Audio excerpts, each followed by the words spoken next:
In February, Americans celebrate Black History Month by honoring important figures such as Dr. Martin Luther King. On this episode of O'Fallon Matters, we'll celebrate O'Fallon's Black heritage by looking back at the life of Billie Hayden and his daughter Phyllis. During the last century, O'Fallon's Black population was scarce. In fact, many families had moved out of the area seeking better employment opportunities.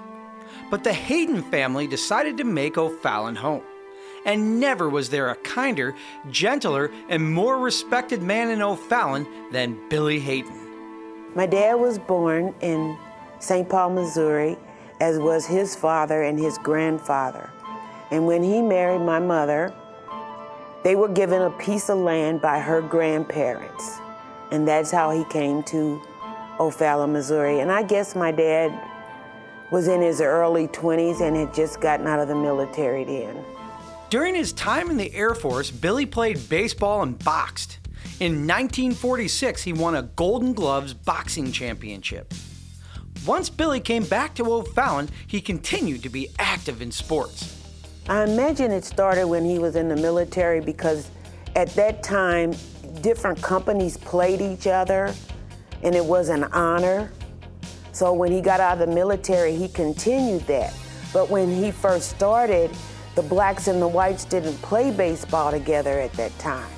So my dad and his team would go to different communities that had black teams like Troy, Missouri, and Louisiana, Missouri, and St. Charles, and a place called Robertson, and they would play against these teams, and they would play for money.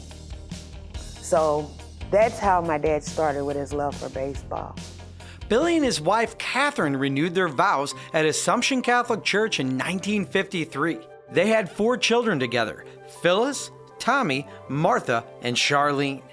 Being one of the few black families in O'Fallon during segregation posed some challenges, but Billie was well respected among his peers in the community. There wasn't any place that I wasn't allowed to go. But my dad always would go to the back door because I think that's how his parents had trained him to do, so he was following that. I know there was racism, but my dad had a lot of white friends, so I think that compensated for him. Billie continued to be active in O'Fallon throughout his life. He coached Corey League baseball for over 20 years. Billie also served as a board member for the St. Charles County Amateur Sports Hall of Fame. His dedication to youth sports in O'Fallon is still remembered today. Billie was a member of the VFW Post 5077 and a member of AMVET's Post 10.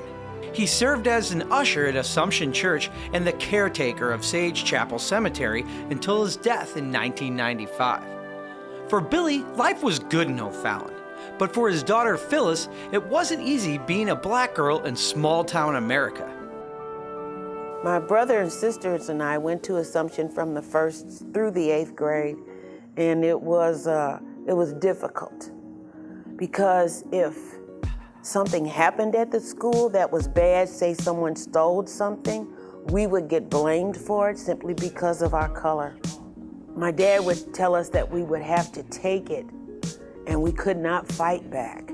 It made me angry at my dad, but I didn't realize at the time that my dad was trying to teach us to see people as individuals and don't look at their color, because other people see you as being different because of who you are. Don't you be that way. But it took years for me to see that. And when I got into high school, I started learning about the Civil War. And then my dad told me whites started fighting that Civil War so that we would have freedom. That's when I started to change the way that I felt and just seeing whites as individuals or my friends. Even though Phyllis experienced some racism throughout her childhood, she believes that O'Fallon has changed over the years. I didn't really like O'Fallon growing up as a child, but O'Fallon has done some great things for us, for the blacks that are in the community. Today, O'Fallon is a thriving, diverse community with over 82,000 residents. And with each passing generation, old stigmas are slowly disappearing. It's important for all of us in O'Fallon to seize the opportunity to honor the too often neglected accomplishments of Black Americans.